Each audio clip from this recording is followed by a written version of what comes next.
bless, people. Ladies and gentlemen, there's a wave of nastiness that permeates this country.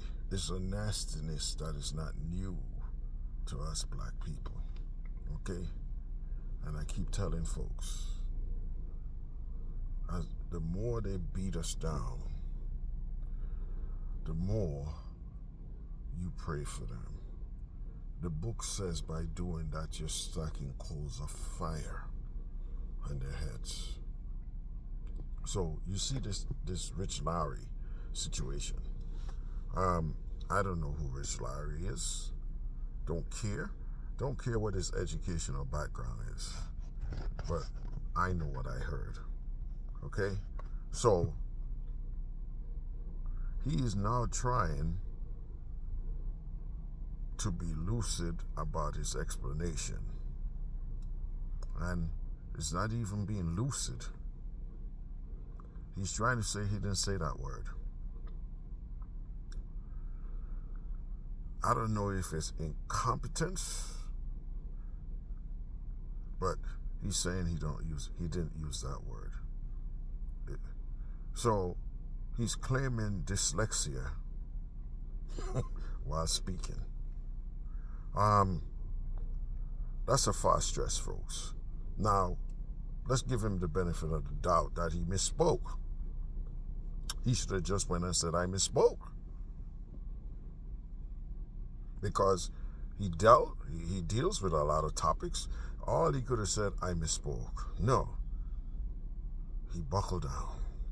So, if you have misspoken, Rich, here are words that are close to immigrant, indigent, incompetent, impotent.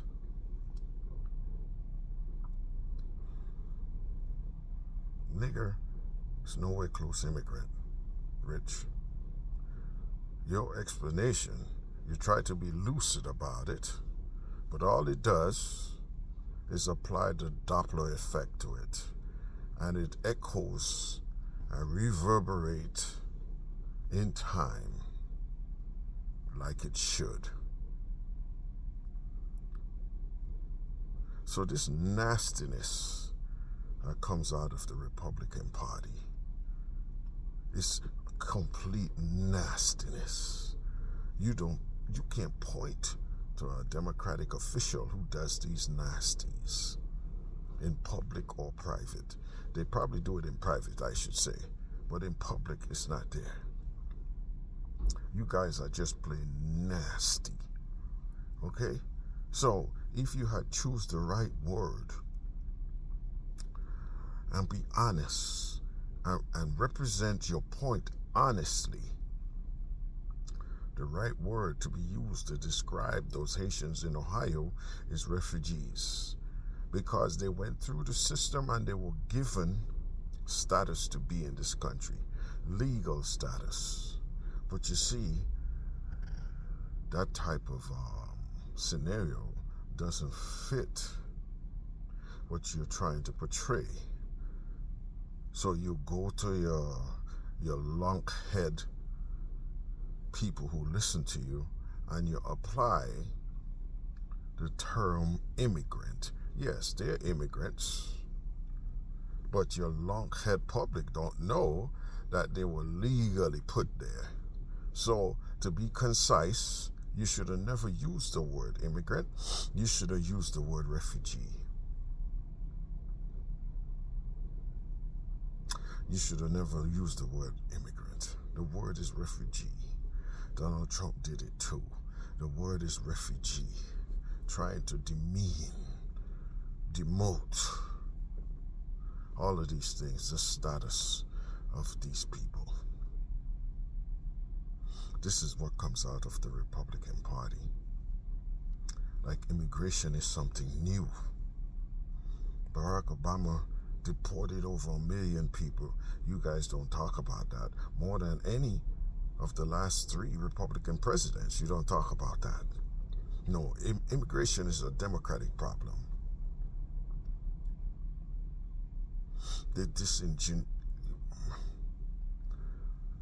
So, you guys are not learning. You're not learning. The most vulnerable people in society is always on the front end. But that's okay. That's according to the scripture. Okay?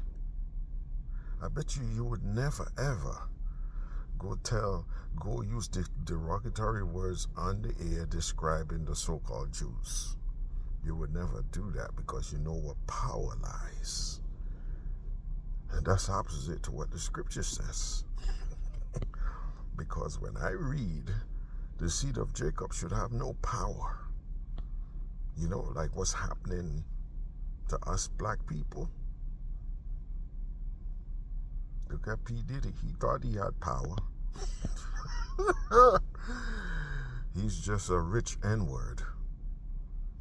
No power. We have no power. This is what the book says. You guys wouldn't constantly malign the Jewish people because you know where power lies. You would not do it. So you choose the most vulnerable. Dismantle the 64 Voting Rights Act. Every year, there's always something attached to voting, and it always comes from the Republican Party. Why is that? When the criteria for voting is 18, just two of them, 18 and to be a citizen. Now, if you want to add identification, which I don't have a problem with, why is it become a partisan type deal just to give people an ID to vote? The state should pay for the IDs if that's the case.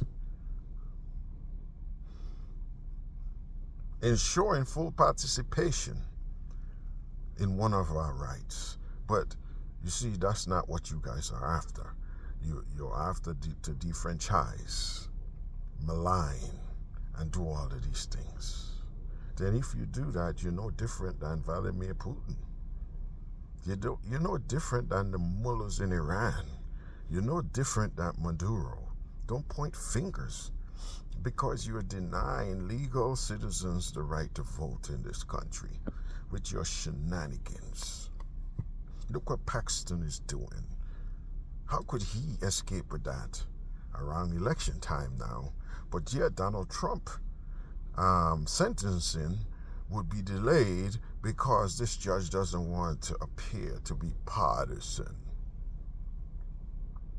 It's a miracle this country survives. I don't know how it survives. But we sit up here and we listen to the crap that comes out of the Republican Party. And how could this race be close? They're eating the dogs. How does that come about on a national stage and an international stage about the debate between two people vying to be the president of one of the greatest countries on earth?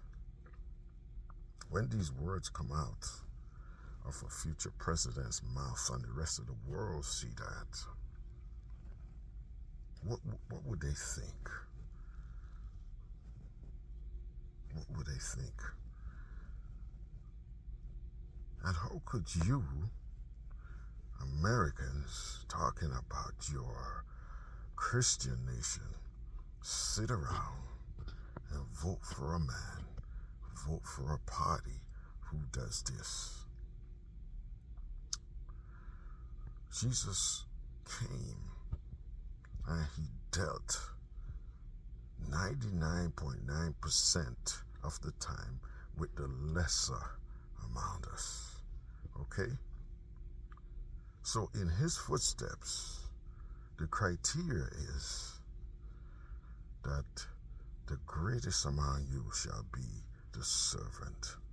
So if you want to be a so-called Christian, this is what you are instructed to do. Once you are blessed, like Donald Trump or many others, you're supposed to be a servant. You don't turn into Nebuchadnezzar and start saying, I this, I that, if it wasn't for me, I'm the best, I. You guys are fooling yourself. You're idiots, to tell the truth. The book says whatever is good, whatever is just, whatever is holy, these things you cling to. How could you cling to Donald Trump?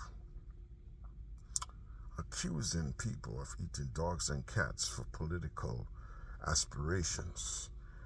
Then putting these very people in the crosshairs of the despicable. The bomb threats, closing of schools, people afraid to send their children to school. All because you so-called evangelicals support and enable this despot. And then you turn around and talking about Christian values. You're fooling yourself. You know what a Christian value is? Huh? He says, be ye good stewards of the earth. You turn around and you fight the EPA. How could you be a good Christian and fight the EPA who's trying to protect our planet? This is what the Elohim says, be good stewards. All the EPA is trying to do is to be good stewards. That's all they try to do. How clean water and lessen air pollution could be a bad thing. But no, you follow this narrative, you follow this despot. You know what that is a precursor to? That's how easy the Antichrist is going to take over. Look at what you're doing. You're following a despot, a guy that promotes Antichrist beliefs. You can't beat down the poor. The man is as immoral as it gets. Everything that God says not to do, he does. And you follow him because you are marked already. Is Kamala Harris a Christian? I don't know. I really don't care. Does she do the things that and say the things that Donald Trump does? No. But for me, I know the scripture. The book says to work out your own salvation first. Take that crap out of your eyes first before you point out to other people, man. I don't care about other people's salvation. I care about mine. Because narrow is the path and few will find it. All these macabre statements, I don't care. I'm going to protect my soul first. I'm going to punch my ticket to heaven first before I punch yours. That's what the book told me to do. But you guys, in your piety lies your depravity and your destruction. So none of the clergy, nobody, the evangelical cults, nobody step forward and rebuke what Donald Trump and J.D. Vance is saying about the refugees who happen to be black. Nobody. The clergy, nobody. Nobody. The Jewish organizations, nobody. But from the time somebody waves a Palestinian flag, they support Hamas. So somebody cannot support the Palestinian people and their plight without supporting Hamas. I want to curse right now, but I'm going to abstain from doing such. Where are you? AIPAC, you spent $8-point-something million to get rid of Cori Bush.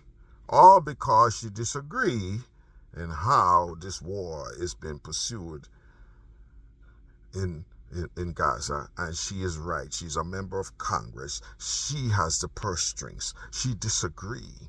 You concocted this plan to get rid of her. Now, here it is, Donald Trump marginalizing the most vulnerable people, and you says nothing. You're quiet.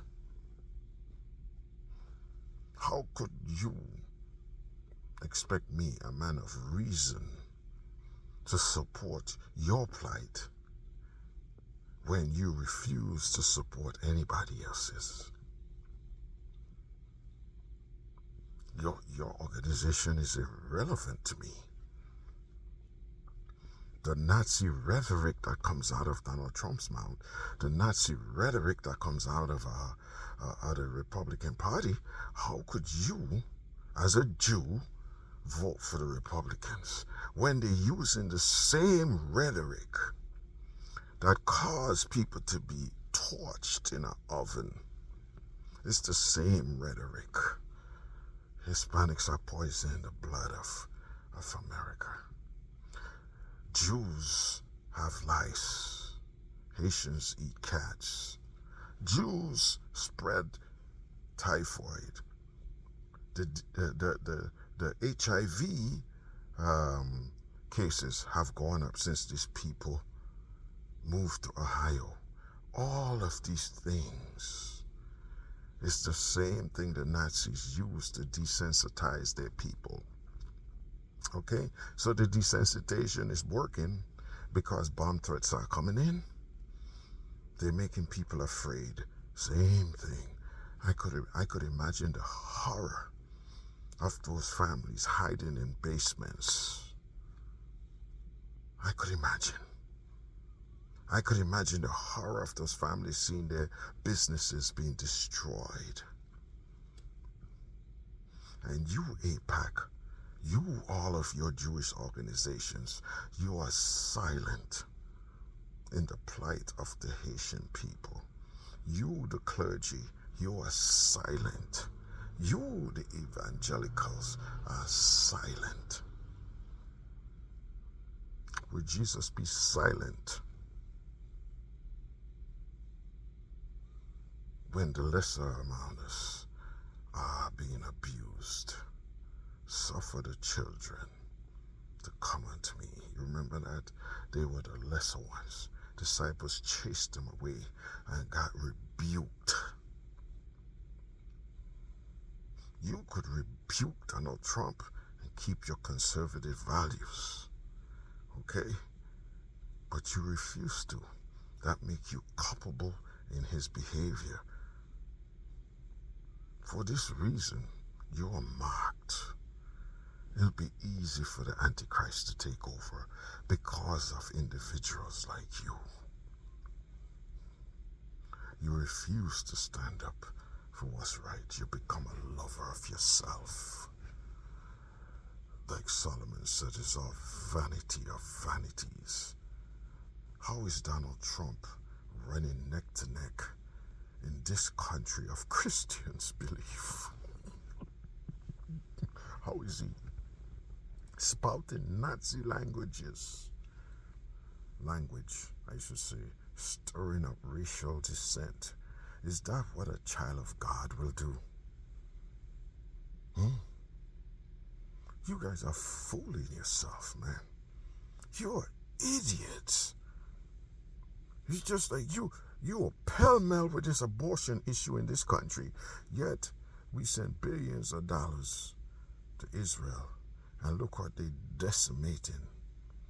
Pregnant mothers, children on that land. You stand for nothing. Your scales are not balanced, folks. God don't like people with imbalanced scales. It's either you for something or not. He says, I wish you would decide if you're hot or cold. He don't like lukewarm people. You're a lukewarm Christian because you stand for nothing. If killing innocent is wrong, it's wrong. There's no nuance to that. Nothing wrong with telling Israel, say, hey, you're killing innocent people. Listen to me.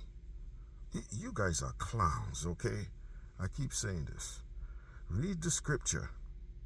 Read Deuteronomy 28, the curses.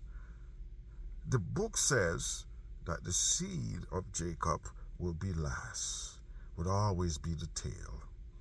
Okay? For people who have this much power, how could they be the seed of Jacob? That power was stripped away, and it's only going to be returned by the Elohim. It's not going to be returned by the IDF or Netanyahu. It would never happen, because they are the wrong ones on that land. That land is still observing the Sabbaths, right? Because the people haven't been returned yet. This was the biggest problem the Elohim had with the Israelites, not the the Israelites. When he drove them away, he said at least the land will keep his Sabbaths. They were polluting the land. He gave that land to be a holy people and to obey his commandments. They refused. They polluted the land, and that was his problem. That's why he drove them out. Guess what, folks? That land still observed the Sabbath.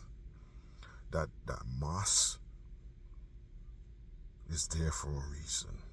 It ain't going nowhere until the Elohim comes back, because a new Jerusalem is coming down. You idiots, man. You read the prophecy. So they are thinking about blowing up the mast, undermining the foundation. They've been plotting for years because they want that property to build a temple. Guess what? A temple ain't built in there. It's going to be built in the court of the Gentiles. That property is going to remain there because that site has to remain holy. It has to keep the Sabbath. Not until the right people come back. That mosque goes away. Sorry, Muslim. That's not your home. If you want to join in, fine. But his name ain't Allah. I'm sorry. Nothing wrong. As you want people to convert to your religion, you could convert to the Israelite religion. My God name ain't Allah. He says he's going to be ruling from David's throne in Jerusalem with a rod of iron. You guys keep discriminating, keep beating down. Just like the Egyptians felt his wrath. You see, after the first beating, Pharaoh was squealing. He wanted to quit. God says, no, not so fast. Come here. It's like Scorpion. Get over here. He hardened their hearts because he wanted the beatings to sink in. Look at Egypt. You got other people claiming that they build those pyramids and everything else. Half of Egypt is under sand. This is what the Elohim says, because the Egyptians troubled his people. Now people are disputing whether Egypt was black or not, when in the book it called them the land of Ham. The Israelites sojourned in the land of Ham. This is what happens when you cross God's people. America, you're not learning. You keep crossing God's people, and the beating's gonna begin soon. You just don't get it. You don't know why you're on top. You know why you're on top? It's just like Egypt was on top. My grandmother used to say, we fattening the cow for the butcher. That's what the Elohim is doing. He's giving you a chance to do right. He's giving you a chance, but you're continually troubling his people. Always maligned, always last. Look at our history. Everything you said we couldn't do, we done it with distinction. Science, art, sports, you just name it. We have done it, yet we're still bottom feeders. You never know why that's happening. It is because it doesn't matter if we shake the physical chains, okay, folks? The prophecy, the change of prophecy is still bound. until the Elohim says enough. He says, I just turn my face away for a little while in anger, but with loving arms I will gather you and restore you. That's when the chains, the curse will be broken. And that's when the people who trouble the apple of his eye, just like in Egypt, will pay a price. You guys are not learning, you're not repenting, you're not doing none of that. It's a constant victimization with the most vulnerable people amongst you. You're doing a good job, America. Continue. You're dooming your children's future.